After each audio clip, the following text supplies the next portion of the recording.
এত মানুষকে হত্যা করার পরেও তারা এখনো পর্যন্ত হুমকি ধামকি হচ্ছে দেখে নেওয়া হবে, তুলে নেওয়া হবে, একদিন সময় আসুক তোদেরকে মেরে ফেলা হবে, তোদেরকে বাসায় থাকতে দেওয়া হবে না, এই জিনিসগুলো কিন্তু এখনো পর্যন্ত অব্যাহত রেখেছে। অর্থাৎ এত বড় একটা এত নির্যাতন নিপীড়নের পরে 2000 মানুষকে হত্যা করেছে শুধুমাত্র ক্ষমতা টিকিয়ে রাখার জন্য। তিনটি ইলেকশনকে, গণতন্ত্রকে গলা টিপে হত্যা করা হয়েছে। এরপরেও কোনো ধরনের আওয়ামী লীগ থেকে কোনো ধরনের রিগ্রেট নাই। আওয়ামী লীগ থেকে এই পর্যন্ত একটা সরি ফিল পর্যন্ত করা হয়নি এ পর্যন্ত। যেমন আপনি আমার কমেন্ট সেকশনে গেলে দেখবেন যে আওয়ামী লীগের মধ্যে আমরা সেই ভীতিটাই সঞ্চার করতে পারি নাই। যেমন দেখেন আপনি জাস্ট 5ই অগস্ট পূর্ববর্তী সময় দেখেন, একটা কমেন্ট করার সময় আমাদের কি পরিমাণ চিন্তা করতে হতো। কমেন্ট দেখে দেখে বাসা থেকে তুলে নিয়ে যাওয়া হতো। দেখেন, আপনি যদি আমার কমেন্ট সেকশনে দেখেন তাহলেই দেখতে পাবেন যে আওয়ামী লীগের যে শুয়োর ছানারা রয়েছে, আওয়ামী লীগ সমর্থিত যে শুয়োর ছানারা রয়েছে, তাদের এখনো পর্যন্ত কি অবাধ ফ্রিডম, তারা কিন্তু এই ফ্রিডমটা কিন্তু চর্চা করতে পারছে। এবং এই আপনি যদি বলেন 5ই অগস্ট পরবর্তী সময়ে স্বাধীনতাটাকে সবচেয়ে বেশি উপভোগ কারা করছে, সেটা হচ্ছে আওয়ামী লীগ করছে। কারণ আওয়ামী লীগের কমেন্ট করতে তাদের ভয় পেতে হচ্ছে না যে তাদেরকে বাসা থেকে উঠিয়ে নিয়ে আসা হবে। এই কারণে তারা তাদের জায়গা থেকে তারা মানে দেদারসে নির্বিঘ্নে তারা কিন্তু ভয় ভীতি বা তারা তাদেরকে যে একটা আমাদেরকে সবসময় যে এটা করে ফেলবে সেটা করে ফেলবো, এই জিনিসটা কিন্তু অব্যাহত রেখেছে। সুতরাং এই 5ই অগস্ট পরবর্তীতে আপনার আওয়ামী লীগকে যদি আমি ডি আওয়ামিফিকেশন না করতে পারি, আপনি আজকেই দেখেন আজকের ঘটনা। আজকে বেনজির কি বলেছেন? আজকে বেনজির বলেছেন যে প্রশাসন এবং পুলিশের আপনার সিংহভাগ, উনি সংখ্যাটা উল্লেখ করেছেন, 90% বেশি হচ্ছে আওয়ামী লীগ আপনার। এবং আওয়ামী লীগ যদি সংগঠিত হয় তাহলে পুলিশ তাদেরকে প্রোটেকশন দেবে। সো আওয়ামী লীগের নেচারটা, আওয়ামী লীগের খাসিলিয়ত, আওয়ামী লীগের যে চরিত্র, আওয়ামী লীগের যে মনন, আওয়ামী লীগের যে মনস্তত্ত্ব, এই মনস্তত্ত্বের ঊর্ধ্বে আপনাকে যাইতে হবে। আওয়ামী লীগকে আপনার একদম আমরা আমাদের জায়গা থেকে এই বিষয়টিকে নিশ্চিত করতে হবে। পরবর্তী বাংলাদেশের খাসিলিয়তে, পরবর্তী বাংলাদেশের চরিত্রতে, পরবর্তী বাংলাদেশের মননে, মগজে, মনস্তত্ত্বে আওয়ামী লীগ একটি অপ্রাসঙ্গিক। আওয়ামী লীগ নামে, আওয়ামী লীগের চরিত্র ধারণ করে, আওয়ামী লীগের আদর্শ ধারণ করে আবার কেউ কখনো এই রাজনীতিতে কখনোই আর রিহ্যাবিলিটেড হইতে পারবে না। আপনি দেখেন একটা জিনিস নিশ্চিত করতে হবে। তার মানে আমরা এই জায়গায় একটা ডিমার্কেশন লাইন আমরা স্পষ্ট করেছি। এক হচ্ছে আওয়ামী লীগের সাথে আমরা একদম একটা ডিমার্কেশন লাইন, যে তাহলে নির্যাতক হিসেবে আওয়ামী লীগ চিহ্নিত, সে 5ই অগস্ট পরবর্তীতে বাংলাদেশে অপ্রাসঙ্গিক। এবার আমরা যারা নির্যাতিত, এই নির্যাতিতর আমব্রেলাতে কারা কারা রয়েছে? নির্যাতিতর আমব্রেলাতে যারা যারা গণতন্ত্রের পক্ষে ছিল, বিএনপি ছিল, জামাতে ইসলামী ছিল, অন্যান্য যে রাজনৈতিক ফেসিবাদ বিরোধী যে রাজনৈতিক দলগুলো ছিল। আমাদের পরবর্তী বাংলাদেশটা আমাদের।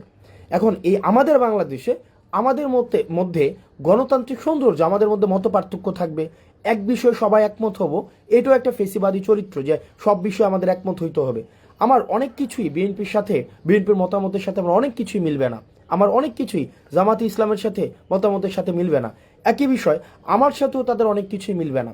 কিন্তু বিষয়টা ওই বাংলাদেশ থেকে আমরা উত্তরণ ঘটিয়েছি।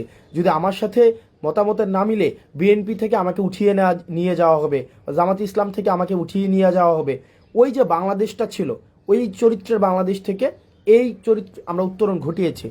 পরবর্তী বাংলাদেশটা, এই বাংলাদেশটা আমাদের। আমরা যারা গণতন্ত্রের শক্তি ছিলাম, আমরা যারা এই ফেসিবাদকে উৎখাত করেছি, এই বাংলাদেশটা আমাদের। এই আমাদের বাংলাদেশে আমরা সচেতন থাকতে হবে। আমাদের রাষ্ট্রীয় সম্পদগুলো আমাদের, এই মানুষগুলো আমাদের। আমরা আমাদের জায়গা থেকে এই ভারত বিরোধী আগ্রাসন এবং এই ডি আওয়ামিফিকেশনে আমাদের গুরুত্ব থাকবে। আমরা ভারত বিরোধী আগ্রাসনের আমরা আর কোনোভাবে বাংলাদেশে একটা সেফ হাউস হইতে দিব না, এবং আওয়ামিফিকেশনের আর বাংলাদেশে কোনো ধরনের আর সুযোগ থাকবে না। আর বাকি এই বাংলাদেশ বিনির্মাণের ক্ষেত্রে, নতুনভাবে বাংলাদেশ বিনির্মাণের ক্ষেত্রে, যেই বাংলাদেশের জন্য দীর্ঘ 1.5 দশকের বেশি সময় ধরে, একদম 71 পরবর্তী সময় ধরে আমাদের এক প্রতিনিয়ত আমাদের যে সংগ্রামটি অব্যাহত রয়েছে, সেই সংগ্রামটি থাকবে। তবে সেই ক্ষেত্রে আমাদেরকে একটি জিনিস নিশ্চিত করতে হবে যে কোনো ধরনের জাতীয় সম্পদের আমরা কোনো ক্ষতি করব না। এখন দেখেন পৃথিবীতে এমন কোনো জায়গায় নাই যেখানে ফেসিবাদকে নির্মূল করা হয়েছে কিন্তু ফেসিবাদের প্রতীকগুলো রেখে দেওয়া হয়েছে। সুতরাং এই যে ধানমন্ডি 32টা, সেটা 5ই অগাস্টে এটা হচ্ছে একদম ধূলিসাৎ করে দেওয়ার কথা ছিল। 5ই অগাস্টে এটা ঘৃণাস্তম্ভে পরিণত করার কথা ছিল, সেটি পরবর্তীতে এসে মানুষ স্বতঃস্ফূর্তভাবে করেছে। এখন এখন বর্তমানের জায়গায় আমাদের যে দায়িত্বটি হবে সেটি হচ্ছে আমাদের এই বাংলাদেশটাকে বিনির্মাণ করতে হবে, যেখানে নানা মতের এবং নানা পথের সেখানে মানুষের জায়গা হবে, সেখানে যারা নির্যাতিত ছিল এতদিন তাদের জায়গা হবে, আর নির্যাতক যারা এবং নিপীড়ক যারা তাদের আগে বিচার নিশ্চিত করতে হবে। আওয়ামী লীগের বিচার নিশ্চিত করতে হবে। আওয়ামী লীগকে পলিটিক্যালি এই আদর্শ নিয়ে পলিটিক্যালি ফাংশন আর কোনোভাবেই কখনোই করতে দেওয়া হবে না। আমাদের পরবর্তী বাংলাদেশটা আমাদের, যারা নির্যাতিত ছিল ইন জেনারেল যারা নির্যাতিত ছিল, আমাদের পরবর্তী বাংলাদেশটা আমাদেরকে গঠন করতে হবে। আমাদের মনে রাখতে হবে এই তরুণদের যেই আমাদের জোশ রয়েছে এবং আমাদের প্রবীণদের যে হোশ রয়েছে, আমাদের তরুণদের জোশ এবং প্রবীণদের হোশ, এই দুইটা সংমিশ্রণে আমাদের পরবর্তী বাংলাদেশ গঠিত হবে।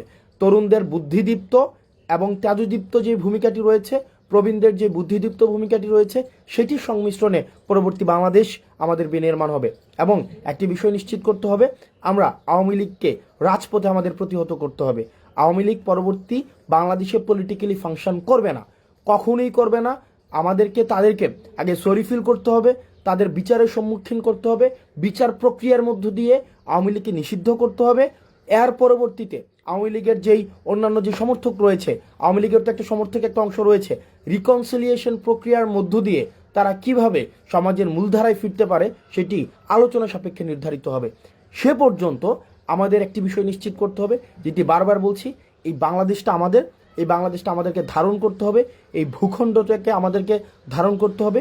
আমরা স্টেট বিল্ডিং করতে পারি নাই, আমরা নেশন বিল্ডিং করতে পারি নাই, অ্যাজ এ স্টেট হয়ে উঠতে পারি নাই, আমরা কমিউনিটি হয়ে উঠতে পারি নাই, বাংলাদেশি হয়ে উঠতে পারি নাই।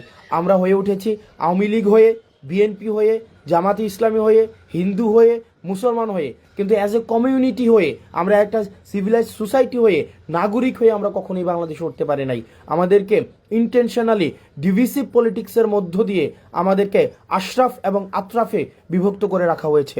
আমাদের এই ভূখণ্ডের আমাদের দখলদারিত্ব নিতে হবে, এই ভূখণ্ডকে আমাদেরকে ধারণ করতে হবে এবং আমাদেরকে নাগরিক হয়ে উঠতে হবে। এই ডি আওয়ামিফিকেশন প্রত্যেকটা পর্যায় থেকে আমাদের চলমান রাখতে হবে।